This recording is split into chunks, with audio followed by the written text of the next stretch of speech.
नमस्कार दोस्तों, कैसे हैं आप लोग। उम्मीद करता हूं अच्छे होंगे। दोस्तों अभी आज मैंने एक वीडियो सुबह आपको दिया था, उसमें करंट अफेयर्स की सीरीज के बारे में आपको सूचना दी गई थी कि करंट अफेयर्स की सीरीज जल्दी ही प्रारंभ होने वाली है। 8 सितंबर से करंट की सीरीज प्रारंभ होगी। 5 सीरीज होंगी, एक सीरीज में 100 क्वेश्चन होंगे। टोटल क्वेश्चन की संख्या होगी 500। ठीक है, ये 500 प्रश्न आपको दिए जाएंगे और ये सीरीज उन लोगों को दी जाएगी जिन लोगों ने बीईओ या आरओ की यानी समीक्षा अधिकारी की सीरीज ज्वाइन की है।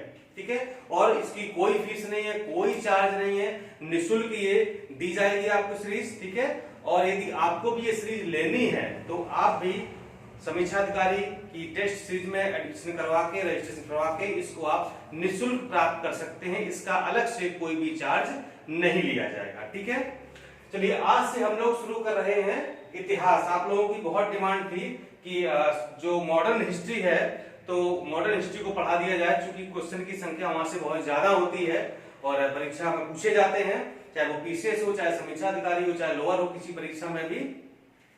तो आज हम शुरुआत करेंगे आधुनिक इतिहास की। मॉडर्न इंडिया और प्राचीन हम लोग गुप्त काल तक पढ़ चुके हैं, मध्यकाल हम लोगों ने फिलहाल छोड़ दिया है, उसको हम लोग आगे देख लेंगे। ठीक है, तो सबसे पहले हम यहाँ देखेंगे, टॉपिक हमारा होगा आज का कि भारत में यूरोपीय कंपनियों का आगमन। ठीक है, और ये टॉपिक समझो कि इतना क्लिष्ट है, इतना जटिल है कि इसको समझना बड़ा मुश्किल होता है। किताबों में आप देखें तो मतलब कहीं कुछ दिया है तो कहीं कुछ दिया है, समझने में बहुत परेशानी होती है। ठीक है, तो मैंने कई जगह से इसको इकट्ठा किया है और आपको समझाने का प्रयास किया है। ये जो मैंने फ्लोचार्ट टाइप का बनाया हुआ है, इसको आपको समझाएंगे, एक कहानी के रूप में बताएंगे कि किस तरीके से भारत में यूरोपीय कंपनियों का आगमन हुआ और किस तरह से हमारे भारत का व्यापार प्रभावित हुआ है। ठीक है, तो सबसे पहले हम बात करेंगे प्राचीन काल, मध्यकाल और आधुनिक काल। ठीक है, तो प्राचीन काल से स्टार्ट करेंगे। तो आपको पता होना चाहिए कि प्राचीन काल से ही भारत और यूरोप के मध्य अच्छे व्यापारिक संबंध रहे हैं। ठीक है, यानी कि भारत और यूरोप के मध्य बहुत ही अच्छे संबंध रहे हैं। आज गर्मी बहुत ज्यादा है।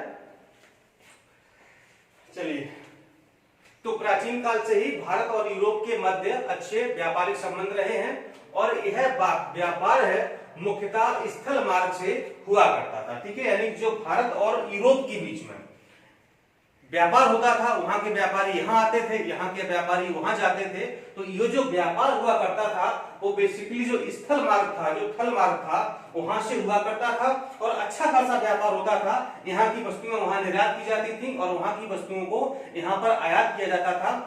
बहुत अच्छे व्यापारिक संबंध थे। ठीक है, और मध्यकाल तक आते आते भी अच्छे व्यापारिक संबंध रहे हैं। ठीक है, अगर हम मध्यकाल की बात करें तो यूरोप और भारत के बीच अच्छे व्यापारिक संबंध रहे हैं। ठीक है, और अगर उस समय की हम बात करें तो भारत की जो अर्थव्यवस्था थी काफी सुदृढ़ थी, काफी अच्छी थी, जो कि मैक्सिमम जो आयात निर्यात वाला है, तो मतलब यहाँ से निर्यात ज्यादा होता था, आयात वहां से कम होता था। तो जो भारत की अर्थव्यवस्था थी वो काफी अच्छी थी और जो व्यापार होता था भारत और यूरोप के मध्य में वो हमेशा भारत के पक्ष में रहा है।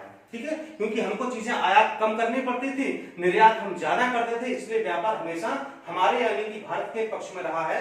ये बात हम कर रहे हैं मुगल काल तक की और हम बात कर रहे हैं लगभग 15वीं शताब्दी तक की। ठीक है, क्योंकि 15वीं शताब्दी के आसपास भारत में मुगल काल का शासन हुआ करता था और जिस समय भारत में मुगल काल का शासन चल रहा था उसी समय 15वीं शताब्दी के आसपास यूरोप में पुनर्जागरण का काल चल रहा था। पुनर्जागरण से मतलब ये होता है कि कंपनियों का विकास हो रहा था, उद्योग धंधों का विकास हो रहा था, छोटे छोटे उद्यम लगाए जा रहे थे, फैक्ट्रियां स्थापित की जा रही थी। यानी कि कुल मिलाकर जो व्यापार का ढंग है, व्यापार करने का तरीका है या जो उत्पादन करने का तरीका है उसको बदला जा रहा था, आधुनिकीकरण किया जा रहा था, मशीनीकरण किया जा रहा था। ठीक है, यानी कि जब यहाँ पर मुगल काल था तो उस समय 15वीं शताब्दी में यूरोप में पुनर्जागरण का काल चल रहा था। ठीक है, तो ये तो बात हो गई मध्यकाल की। ठीक है, तो मध्यकाल में व्यापार कैसे स्थल मार्ग से होता था, भारत के पक्ष में था, भारतीय अर्थव्यवस्था काफी अच्छी थी और जो भारत और यूरोप के मध्य में व्यापार होता था तो इस व्यापार करने के 2 मुख्य मार्ग थे, जहां से यूरोपीय लोग भारत आया करते थे और भारत के लोग यूरोप में जाया करते थे व्यापार करने। तो पहला मार्ग था फारस की खाड़ी का मार्ग। ठीक है, पहला कौन सा था? फारस की खाड़ी का मार्ग था और ये अधिक प्रचलित मार्ग था। आप देखिए ये जो है यूरोप से लोग कैसे आते थे, इस बात को समझने की जरूरत है यहाँ पर। तो यूरोप से लेकर और फारस की खाड़ी तक ये था समुद्री मार्ग। ठीक है, आप देख रहे हैं ना, जब यूरोप से लोग चलते थे तो फारस की खाड़ी तक कैसे आते थे? समुद्री मार्ग से, यानी कि नौका से या बोट से आते थे, पनडुब्बी से आते थे। ठीक है, जो भी नौकाएं वगैरह हुआ करती थी, नाव वगैरह जैसे भी आते थे, तो यूरोप से फारस की खाड़ी तक तो समुद्री मार्ग से आते थे। इसके बाद फारस की खाड़ी से भारत तक ये स्थल मार्ग से आते थे। कहां से? इराक व तुर्की होकर के। इराक और तुर्की से होते हुए ये स्थल मार्ग से भारत आया करते थे, यहाँ व्यापार करते थे, सामान लेते थे और वापस अपने देश को चले जाते थे। जबकि दूसरा एक मार्ग था जिसका नाम था लाल सागर, यानी कि लाल सागर से होकर मिस्र के सिकंदरिया तक स्थल मार्ग से। ठीक है, यानी कि लाल सागर से होकर के लाल सागर तक समुद्र से आते थे, फिर जो है मिस्र के सिकंदरिया तक आते थे, जो कि स्थल मार्ग से हुआ करता था। तो ये फारस की खाड़ी वाला मार्ग और लाल सागर वाला मार्ग, ये दो मार्ग बहुत ही प्रचलित थे, जो कि दोनों देशों यानी कि यूरोप और भारत के बीच में व्यापार का प्रमुख साधन हुआ करते थे। ठीक है, तो ये तो बात हो गई उस समय की जब प्राचीन और मध्यकाल में व्यापार हुआ करता था। तो ये मेन दो रास्ते थे जहां से व्यापार हुआ करता था। इसके बाद क्या हुआ? सब कुछ ठीक ठाक चल रहा था, ठीक, कोई दिक्कत नहीं थी। लेकिन जैसे ही सन आई 1453 की ईस्वी में एक क्रांतिकारी घटना हुई और हुआ ये कि अरब और तुर्कों के मध्य में एक युद्ध हो गया। किसके बीच में? अरब और तुर्कों के मध्य में क्या हुआ? युद्ध हो गया। ठीक है, यहां पर समझने वाली बात है, एक जगह यहां पर है जिसका नाम है कुस्तुनतुनिया। ठीक है, ये आपको सुना भी होगा, किताबों में आपको मिलेगी कुस्तुनतुनिया। ये एक स्थान का नाम है, एक जगह का नाम है। और ये कुस्तुनतुनिया है कहां? ये यूरोप के पूर्वी भाग में स्थित है। ठीक है, इसको ऐसे समझिए कि कुस्तुनतुनिया वह स्थान है, यानी कि भारत और यूरोप के मध्य में ये स्थान स्थित है।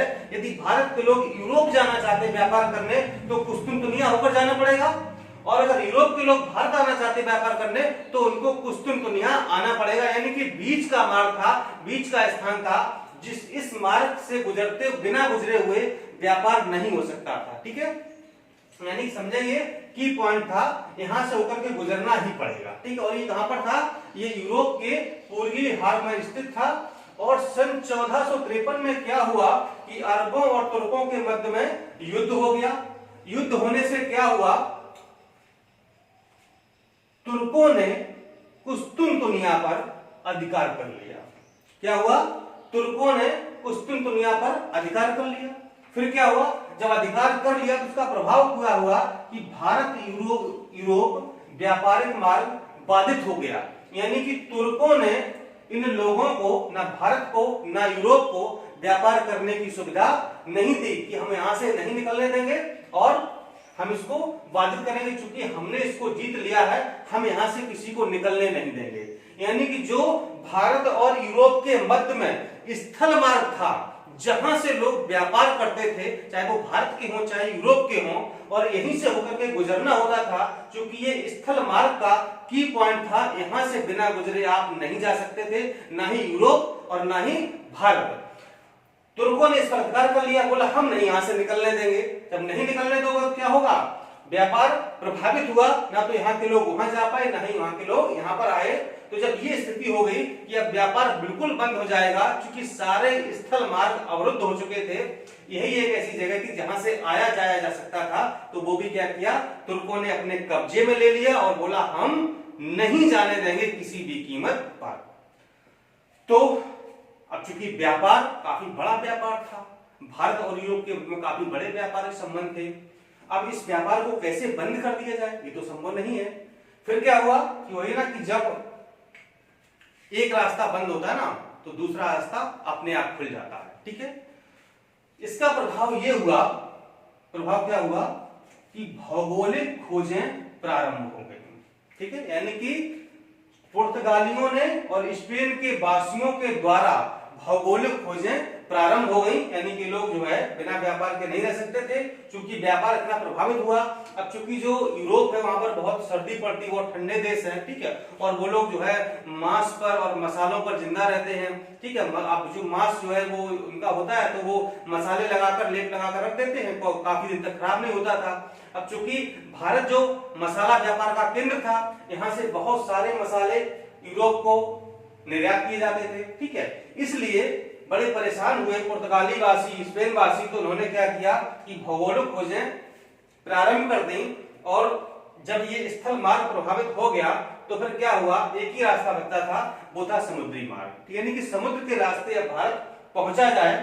तो इन्हीं भौगोलिक खोजों के संदर्भ में क्या हुआ, 3 घटनाएं हुई, 1, 2 और 3, ठीक है। सबसे पहले बात हम करेंगे सन 1487 की, 1487। एक नाम है बार्थोलोमो डियाज, आपने सुना होगा बार्थोलोमो डियाज, ये पुर्तगाली नाविक था, ठीक है। और इस पुर्तगाली नाविक ने क्या किया, इसने खोज की उत्तमासा अंतरिक्ष की, ठीक है, यानी कि उत्तमासा अंतरिक्ष से होते हुए भारत पहुंचा। और ये उत्तमासा अंतरिक्ष कहाँ है, ये अफ्रीका में, या यूं कहें कि अफ्रीका के सुदूर दक्षिण में स्थित, या यूं कहें कि दक्षिण अफ्रीका में ये स्थित, मतलब बिल्कुल आप यहां देखेंगे नीचे एकदम से कोने में स्थित है, जिसको उसने उत्तमासा अंतरिक्ष कहा, या एक और इसको नाम दिया तूफानी अंतरिक्ष, ठीक है। इसके अलावा एक इसका नाम और उसने दिया केप ऑफ गुड होप, यानी कि उत्तमासा अंतरिक्ष या तूफानी अंतरिक्ष या फिर केप ऑफ गुड होप, ठीक है। तो उत्तमासा अंतरिक्ष की खोज किसने की, बार्थोलोमो डियाज ने की, और ये दक्षिण अफ्रीका में स्थित है, और इससे होकर के ये भारत आया, ठीक है। फिर क्या हुआ, 1494 में दूसरी घटना होती है, स्पेन का एक यात्री था जिसका नाम था कोलंबस, ठीक है। तो क्या हुआ, ये भारत को खोज रहा था, यानी भारत के लिए रास्ता खोज रहा था, और भारत पहुंचने का मार्ग ढूंढते हुए ये क्या हुआ, अमेरिका पहुंच गया। तभी तो कहा जाता है ना कि अमेरिका की खोज किसने की है, कोलंबस ने की है। आज तो भैया कुछ गर्मी ज्यादा ही हो रही है, और फैन अगर चला देंगे तो बहुत दिक्कत हो जाएगी आप लोग को, आवाज वैसे ही नहीं आती है ना, और माइक चूंकि है नहीं, आप देख रहे पसीना पसीना कितना हो रहा है ना। चलिए कोई बात नहीं, पढ़ाना तो भाई किसी तरीके से, परीक्षा नजदीक आ रही है, ठीक है, पसीना आए चाहे गर्मी लगे कुछ भी हो, है ना। अब चूंकि आपको पढ़ाने की मैंने जिम्मेदारी ली है तो पढ़ाना तो भाई ऑब्वियस सी बात है, खैर कोई बात नहीं, लेकिन आप लोग भी वादा करिए, मेहनत करेंगे ना, और 20 तारीख को परीक्षा अगर आपकी होगी तो आप पास करके दिखाएंगे, क्योंकि जो पसीना आप देख रहे हैं ना, ये पसीना ऐसे बेकार नहीं जाना चाहिए, ठीक है। इसलिए आप लोग मेहनत करते रहिए, और जो भी आपकी कमियां हैं उनको बीच बीच में देखते रहिए, और जो चीजें आपकी छूट रही हैं, जो टॉपिक छूट रहे हैं, उनको रिवाइज करते रहिए, ताकि समय रहते आपकी सारी चीजें रिवाइज हो सके, और बाद में ये कहने का मौका ना मिले कि हमें थोड़ा और समय मिल गया होता तो ये पढ़ लिया होता, वो पढ़ लिया होता, और हमारा 2 नंबर से प्री न रुका होता, ठीक है। ये सब कहने का मौका मत दीजिएगा। तो 1494 में स्पेन का कोलंबस था, ये भारत पहुंचने का मार्ग ढूंढ रहा था, लेकिन पहुंच गया कहां, अमेरिका पहुंच गया, तो इसने अमेरिका की खोज कर डाली। और फिर क्या आते हैं 1498 में, तो एक पुर्तगाली यात्री था जिसका नाम था Vasco D gamma. Vasco D gamma ये उत्तमासा अंतरिक्ष का चक्कर काटकर भारत पहुंचने में इसने सफलता प्राप्त की, ठीक है। हालांकि ये भी भारत पहुंचना चाह रहा था, लेकिन ये पहुंच नहीं पाया, लेकिन इसने उत्तमासा अंतरिक्ष की खोज कर ली। लेकिन जो भारत पहुंचा वो था वास्को डी गामा, पुर्तगाल का था यात्री, इसने उत्तमासा अंतरिक्ष यानी कैसे चक्कर काटते हुए भारत पहुंचा, बहुत लंबा चक्कर पड़ गया था, और ये भारत पहुंचने में इसने सफलता प्राप्त की, ठीक है। और जितनी भी ये खोजें हुई हैं, चाहे 87 की, चाहे 94 की, चाहे 98 की, सभी नवीन खोजों का एकमात्र ही उद्देश्य था, वो था व्यापारिक मार्गों की जानकारी करना और आर्थिक लाभ कमाना, ठीक है। क्योंकि व्यापार उस समय बहुत अच्छे चल रहे थे, स्थल मार्ग बाधित होने की वजह से सारा सिस्टम बिगड़ गया था, इसलिए समुद्री मार्गों को खोजना पड़ा, और समुद्री मार्गों से फिर व्यापार को आगे बढ़ाना पड़ा, ठीक है। तो अब देखिए भारत आने का रास्ता खोज लिया गया है, समुद्री मार्ग मिल गया है, अब क्या होगा, यानी धीरे धीरे ये लोग आना प्रारंभ करेंगे भारत में, ठीक है। तो किस क्रम में ये लोग आए हैं, सबसे पहले कौन आया भारत में, इस बात को हम लोग जानने का प्रयास करेंगे।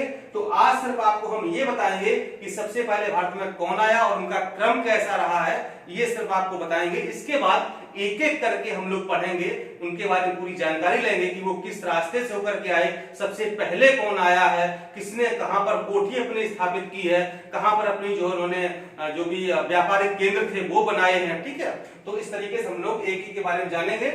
तो हम ये जान लेते हैं कि जो एक कंपनियां हैं, जो यूरोपीय कंपनियां हैं जो भारत में आई हैं, इनके आगमन का क्रम क्या रहा है। तो मैंने एक ट्रिक बनाई है, ठीक, इस ट्रिक को आपको याद रखना है। ठीक है, अब चूंकि याद मैंने भी किया और कई लोगों को याद कराया है, आज भी याद है, ठीक, कभी भूलते नहीं है। और वो ट्रिक ये है, पीडी में बॉयफ्रेंड। ठीक है, थोड़ा सा इंटरेस्टिंग है ना। और क्या याद करना है, पीडी में बॉयफ्रेंड। ठीक है, लिखा हुआ पीडी में BOYFRIEND। ठीक है, और जो मैंने कैपिटल बनाए हैं, जो अंडरलाइन किए हैं, इनको आपको याद रखना है। ठीक है, पी से मतलब क्या है, पुर्तगाली है, डी से मतलब क्या है, डच है, बी से मतलब ब्रिटिश है, एफ से मतलब फ्रांसीसी है, और डी से मतलब क्या है, डेन है। ठीक है, तो कैसे, पीडी में बॉयफ्रेंड, पीडी मतलब क्या होता है, पेन ड्राइव होता है ना, पेन ड्राइव में बॉयफ्रेंड को बंद कर लिया। ठीक है, तो पीडी में बॉयफ्रेंड। पुर्तगाली कब आए थे, 1498 में आए थे। डच कब आए हैं, 1595 में आए हैं। ब्रिटिश कब आए हैं, 1600 ईस्वी में आए हैं। और फ्रांसीसी कब आए हैं, 1664 में आए हैं। ठीक है, यही हमको चार प्रमुख से पढ़ना है, डेन के बारे में नहीं पढ़ना है, उनके बारे में कुछ खास तथ्य नहीं है। ठीक है, वो तो आलतू फालतू लोग थे, ऐसे आ गए थे बस फर्जी टाइप के। बाकी इन चार लोगों को हम लोग को पढ़ना है, ब्रिटिश, पुर्तगाली, डच, ब्रिटिश और फ्रांसीसी। यहाँ पर कौन कौन से युद्ध वगैरह हुए, इन सारी बातों को हम लोग जानेंगे, एक एक करके पढ़ेंगे। ठीक है, और यहाँ से प्रश्न भी बहुत पूछा जाता है, इसलिए बिल्कुल भी जल्दबाजी नहीं करना है, बड़े आराम से पढ़ना है, ताकि आने वाला प्रश्न यहाँ से बिल्कुल भी गलत ना हो। ठीक है, तो दोस्तों उम्मीद करता हूं कि आज का लेक्चर आपको भारत में यूरोपीय कंपनियों का आगमन कैसे हुआ है आपको क्लियर हो गया होगा। अब हम लोग इससे आगे पढ़ने का प्रयास करेंगे। ठीक है, साथ में जो करंट अफेयर्स ज्योग्राफी चल रहा है उसका भी आपको वीडियो जल्दी ही मिल जाएगा। नमस्कार, धन्यवाद।